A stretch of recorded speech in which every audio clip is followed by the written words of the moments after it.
ये इंडेक्स को बीट करने की कोशिश करता है। सेबी का नियम भी है कि इंडेक्स फंड का खर्चा कम होना चाहिए। इंडेक्स फंड का एक खास फायदा है कि आपको न कम न ज़्यादा इंडेक्स जितना रिटर्न मिलेगा। सो वेलकम बैक टू निवेश का बड़ा सवाल। तो आज के एपिसोड में बात करते हैं स्मार्ट बीटा फंड्स की। ये क्या हैं, कैसे काम करते हैं और इन फंड्स का आपके लिए नफा और नुकसान क्या है।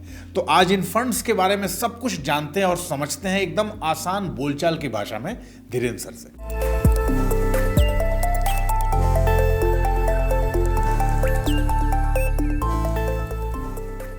आज तो सबसे पहले हम लोग ये समझना चाहते हैं कि स्मार्ट बीटा फंड्स क्या होते हैं। स्मार्ट बीटा फंड समझने के लिए आपको जानना होगा कि बीटा क्या है और इसमें स्मार्ट वाला कंपोनेंट क्या है। बीटा आमतौर पे इंडेक्स से मिलने वाले रिटर्न को बीटा कहा जाता है। अगर आप किसी इंडेक्स में लगाते हैं और किसी दूसरे इन्वेस्टमेंट में लगाते हैं, दूसरे इन्वेस्टमेंट का उतार चढ़ाव और बिल्कुल इंडेक्स जैसा ही है तो उसका बीटा 1 माना जाता है। किसी शेयर में आप पैसा लगाते हैं, उसका भी उतार चढ़ाव उतना ही है जितना इंडेक्स का है, तो उसका बीटा 1 माना जाता है। अगर उससे दुगना उतार चढ़ाव देखा जाता है तो फिर बीटा 2 माना जाता है या आधा माना जाएगा अगर उससे कम बढ़ता घटता है। तो बीटा एक तरह से इंडेक्स का रेफरेंस है।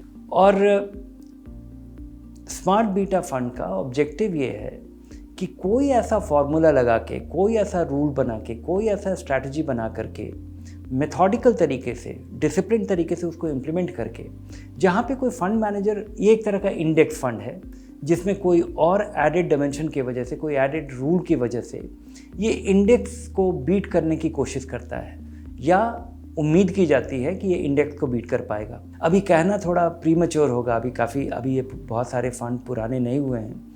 अधिकतर फंड 1 साल पहले ही लॉन्च हुए थे। तो पिछले 1 साल में वो जो मोमेंटम पे आधारित जितने भी फंड हैं जिनमें अधिकतर पैसा है, उनका प्रदर्शन खासा अच्छा रहा है। और ये मुझे लगता है कि कुछ मल्टी कैप फंड, कुछ फ्लेक्सी कैप फंड उससे भी ज़्यादा बेहतर ये रिटर्न दे पाने में सक्षम है। लेकिन अभी ये फुल साइकिल हुआ नहीं है। देखना होगा कि ये फंड बाज़ार में जब गिरावट का दौर आएगा तो इनकी कितनी बदहाली होती है या नहीं होती है, तभी आपको उनको चुनना चाहिए। लेकिन वो कुछ ऐसे फंड्स हैं मोमेंटम पे आधारित, कुछ स्मार्ट बीटा फंड जिनको आपके रडार पे होना चाहिए और बहुत जल्दी आपको ये सब आपको पता चल पाएगा कि क्या ये अपने लिए एक इन्वेस्टमेंट केस बना पाए हैं। अच्छा सर, इन फंड्स में निवेश करने के फायदे और नुकसान दोनों को समझा दीजिए हम लोगों को। इन फंड्स में निवेश करने का एक बड़ा फ़ायदा है कि आपको पता होता है कि इसका बाउंड्री क्या है। आपको ये भी पता होता है कि ये फंड कहाँ पैसा लगाएगा और कहाँ कभी भी नहीं लगाएगा। क्योंकि मोटे तौर पे 3 तरीके के फंड है। एक इंडेक्स फंड होता है, एक एक्टिवली मैनेज फंड होता है और ये कुछ बीच का है जो कि एक इंडेक्स फंड पे आधारित है। लेकिन इंडेक्स से या तो ये थोड़ा नैरो हो सकता है, इसका वेटेज अलग हो सकता है। आपने देखा होगा कि जितने भी स्मार्ट बीटा फंड हैं वो 5-6 तरीके के हैं। मोमेंटम इंडेक्स है या इक्वली वेटेड इंडेक्स फंड है। तो ये है वही सेंसेक्स और निफ्टी के वेरिएशंस, लेकिन इन्हें चलाया गया है, वेटेज इनके अलग है या उन्हीं पे आधारित हैं। तो आपको पता है कि ये कहाँ नहीं करेंगे और कहाँ करेंगे। इनका नुकसान ये है कि ना तो ये एक्टिव मैनेज्ड रहे और ना ये इंडेक्स फंड रहे, क्योंकि इंडेक्स फंड का एक खास फायदा है कि आपको न कम न ज़्यादा इंडेक्स जितना रिटर्न मिलेगा और गारंटीड तौर पे आपका खर्चा कम होगा, क्योंकि इंडेक्स फंड अब बहुत सारे हो गए हैं और सेबी का नियम भी है कि इंडेक्स फंड का खर्चा कम होना चाहिए। और बहुत सारे छोटे मोटे फंड का भी खर्चा काफ़ी कम है दूसरे उस तुलनात्मक एक्टिवली मैनेज फंड के।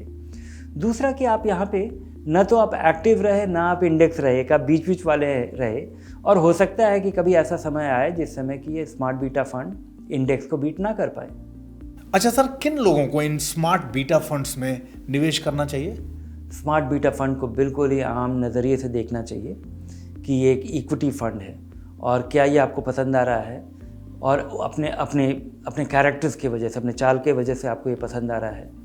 इसका पोर्टफोलियो देखिए, क्या करेगा, क्या ये नहीं करेगा। और इस वजह से, और मुझे लगता है कि स्मार्ट बीटा फंड का एक जो खास एडवांटेज है कि ये बहुत ही डिसिप्लिन तरीके से जो कुछ भी कह रहा है वो इम्प्लीमेंट कर पाएगा और यहाँ पे कोई क्वालिटेटिव कंपोनेंट नहीं होगा। बहुत बहुत धन्यवाद सर, इन फंड्स के बारे में एकदम आसान भाषा में हम लोगों को सब कुछ समझा देने के लिए।